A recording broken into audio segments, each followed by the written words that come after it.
Hello students, स्वागत है आपका हमारे YouTube channel study with Sumit classes में। तो आज हम लोग देखेंगे आकांक्षा एग्जामिनेशन 2022 का सेट 1 का मॉडल क्वेश्चन पेपर फिजिक्स का कुछ आज क्वेश्चन देखेंगे। जैसे कि पहला क्वेश्चन क्या है, the curve representing Ohm's law is मतलब ओम के नियम का निरूपण करने वाला वक्र कैसा होता है। जैसे कि हम लोग जानते हैं कि ओम्स लॉ क्या होता है कि v समानुपाती होता है आई के।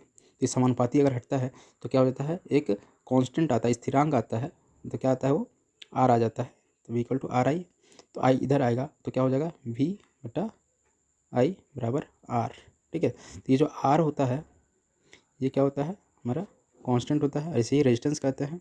ठीक है, तो ओम्स लॉ का जो हम लोग अगर बनाते हैं ग्राफ जो बनाते हैं वो कैसा बनता है, वो इस टाइप का बनता है, वी आई ग्राफ, भी इधर होता है आई और ऐसा ही। तो ये कैसा है, ये लीनियर ग्राफ है, तो लीनियर होगा मतलब कि यहाँ हिंदी में रेखीय होगा, मतलब कि फर्स्ट का फर्स्ट हो जाएगा रेखीय। और उसके बाद देखते हैं second, the ratio of voltage and electric current in a close circuit, मतलब वो वोल्टेज एंड इलेक्ट्रिक करंट, तो V ratio of voltage V बटा आई क्या होता है, ये कांस्टेंट होता है। ठीक है, तो ये कांस्टेंट होता है, कांस्टेंट जैसे अभी हम लोग पढ़े थे ओम्स लॉ में। ठीक है, तो ये कांस्टेंट होता है, एक स्थिरांक होता है, इसलिए क्या हो जाएगा रिमेंस कांस्टेंट, मतलब कि दूसरा का जो होगा आंसर वो थर्ड होगा, मतलब स्थिर रहता है, means remains constant. The ratio of voltage and electric current in a close circuit remains constant. Question number 3 देखते हैं, which of the following is not a type of energy source. तो energy source कौन नहीं है, मतलब कि energy कौन नहीं देता, मतलब ऊर्जा कौन नहीं देता है। तो यहाँ पे थर्ड का देखते हैं कुछ ऑप्शन, जैसे लिखा हुआ है, पहला जनरेटर है, दूसरा सोलर सेल है, सौर कोशिका बोलते हैं, रियोस्टेट है और बैटरी है। ठीक है, तो जनरेटर तो देता है, सोलर सेल भी देता है, बैटरी भी देता है। बैटरी जैसे सब हमारे घड़ी में लगता है, हमारे मोबाइल में लगता है, वो क्या एक तरह का ऊर्जा ही देता है ना, तो भी क्या है, एक ऊर्जा स्रोत है, लेकिन रियोस्टेट नहीं देता है। ठीक है, तो रियोस्टेट एक टाइप का क्या होता है, एक मशीन होता है। ठीक है, रियोस्टेट एक मशीन होता है, एक तरह डिवाइस होता है जो रेजिस्टेंस को कंट्रोल करता है। ठीक है, रेजिस्टेंस को कंट्रोल करता है। आप लोग पढ़े होंगे कि रियोस्टेट का जो सिंबल होता है इस टाइप का होता है। ठीक है, रियोस्टेट का सिंबल इस टाइप का होता है। अगर इसका ये ऐसा जी इसका जो फिगर होता है, मतलब एक तरह का डिवाइस जो होता है वो ऐसा होता है। ठीक है, ऐसा होता है, और इसके ऊपर क्या होता है, एक ऐसा रहता है, ये जो जो गोल दिए हैं ऊपर में, ये वाला, ये क्या होता है, ये इधर उधर घसकता है। ठीक है, ये क्या होता है, इधर की ओर जाता है और इधर भी जाता है। ठीक है, तो उसी से हम लोग क्या करते हैं, कंट्रोल करते हैं रेजिस्टेंस को। ये एक रियोस्टेट एक डिवाइस है। ठीक है, रेजिस्टेंस को कंट्रोल किया जाता है। तो rheostat is not a type of energy source, that's why 3 का जो आंसर होगा वो क्या होगा, थर्ड होगा, मतलब ये थर्ड रियोस्टेट, मतलब यहाँ पे थर्ड होगा। ठीक है, और उसके बाद हम लोग फोर्थ नंबर देखते हैं question, 3 resistance with values of 2 ohm 3 ohm and 5 ohm are connected in parallel, the equivalent resistance will be. ठीक है, तो ये तीनों जो रेजिस्टेंस है वो क्या है, हमारा पैरेलल में कनेक्टेड है। तो पैरेलल में कनेक्टेड है तो टोटल रेजिस्टेंस जो निकाला जाता है पैरेलल कम्बिनेशन में, उसका जो फॉर्मूला होता है आप लोग सभी को पता होगा कि 1/RP मतलब पैरेलल। ठीक है, तो यहाँ पे बराबर देखिए 1/R1 प्लस 1/R2 प्लस 1/3 है, तो इसलिए 1/R3 3 तक। ठीक है, तो क्या हो जाएगा, यहाँ पे अगर सॉल्व करते हैं 1/2 प्लस 1/3 प्लस 1/5। ठीक है, तो 2 3 5 का अगर एलसीएम लेंगे तो यहाँ पे क्या हो जाएगा, 30 हो जाएगा। ठीक है, 30 हो जाएगा एलसीएम, 30 हो जाएगा तो 2 15 बार में जाएगा, तो यहाँ पे क्या हो जाएगा, ये 15 हो जाएगा, प्लस यहाँ पे हो जाएगा 10 और प्लस 5 36, तो यहाँ पे 6 हो जाएगा। तीनों को अगर जोड़ते हैं 15 10 25, 25 और 6 31, तो 31/30 हो गया। तो 31/30 आ गया, मतलब 31/30 क्या आ गया हमारा, 31/30 आया है 1/RP बराबर 31/30 आया है। ठीक है, तो हमें आरपी का वैल्यू चाहिए।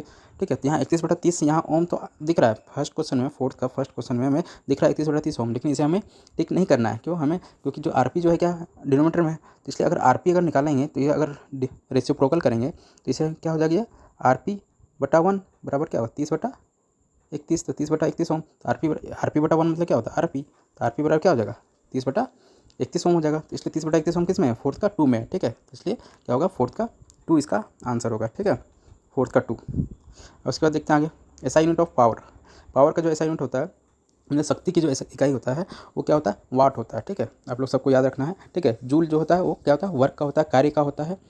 ठीक है, और एम्पियर जो होता है वो करंट का होता है, विद्युत धारा का होता है। और ओम जो है इधर फोर्थ, ये क्या है, रेजिस्टेंस का है। ठीक है, प्रतिरोधक का है। ठीक है, तो ये याद रखना है। प्रतिरोध का है ओम, ठीक है। तो याद सब रखेंगे कि शक्ति का SI इकाई क्या है, वाट है। 6th, the rate of flow of electric charge is known as electric current. ये क्या होता है, इलेक्ट्रिक चार्ज का जो बहना होता है, ठीक है, जो एक विद्युत परिपथ में विद्युत आवेश के प्रवाह की दर को ही क्या कहते हैं, विद्युत धारा कहते हैं। मतलब विद्युत धारा किसे, विद्युत आवेश के प्रवाह की दर को। मतलब यहाँ पे जो हम लोग को एक फॉर्मूला भी पढ़े हैं कि I बराबर क्या पढ़े हैं, Q/T, ठीक है। तो यहाँ पे Q क्या है, विद्युत आवेश, और T क्या है, समय है, ठीक है। तो विद्युत आवेश की दर को ही हम लोग क्या करते हैं, एक विद्युत परिपथ में विद्युत धारा कहते हैं, ठीक है। तो I बराबर Q/T, ये फॉर्मूला भी याद रखना है। इससे हो सके तो न्यूमेरिकल भी पूछ सकता है, ठीक है, फिजिक्स का न्यूमेरिकल क्वेश्चन। तो छठा का क्या हो जाएगा, थर्ड वाला हो जाएगा, मतलब विद्युत धारा हो जाएगा, ठीक है।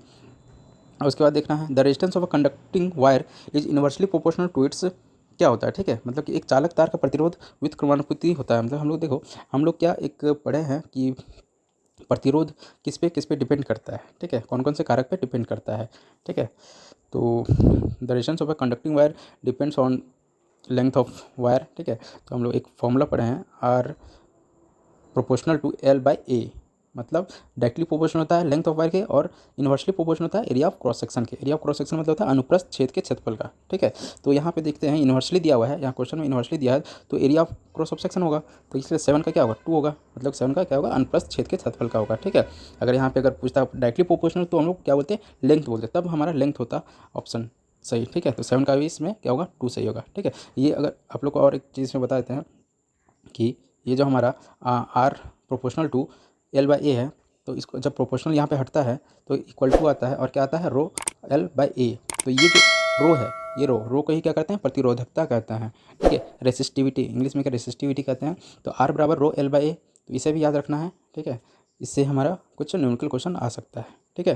अब उसके बाद देखते हैं next question, in a concave mirror the size of the image depends on, तो अवतल दर्पण में प्रतिबिंब का आकार निर्भर करता है। तो अवतल दर्पण कैसा होता है, ठीक है। हम थोड़ा उत्तल और अवतल दर्पण थोड़ा पहले बता देते हैं कि ये जो हमारा होता है, एक मिनट, ये जो हमारा होता है, ये मेरा क्या होता है, ये उत्तल होता है, ठीक है।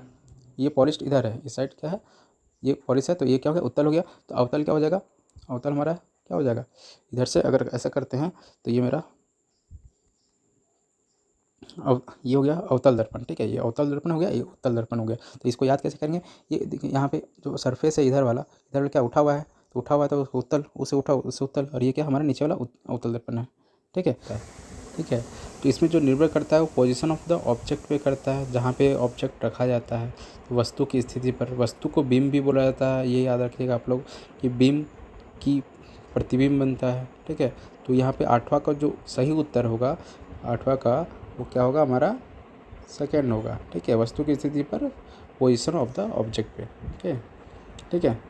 नेक्स्ट क्वेश्चन देखते हैं, power of magnifying glasses is given by, ये तो बहुत आसान है, ठीक है, ये हायर क्लास का है, ठीक है। तो इसका जो आंसर होगा डायरेक्ट 1+D/F होगा, ठीक है, 1+D/F होगा। तो D क्या होता है, 25 सेंटीमीटर लिया जाता है, और F हमारा फोकल लेंथ है, ठीक है। 10th question, in human I image is formed, human I image is formed, कहाँ पे इमेज बनता है हमारा ह्यूमन आई का, वो बनता है रेटिना पे बनता है, ठीक है। आप लोग ये पढ़े होंगे, ठीक है, क्या होता है, 10th का 3rd नंबर हो जाएगा, ठीक है। तो आज के लिए इतना ही।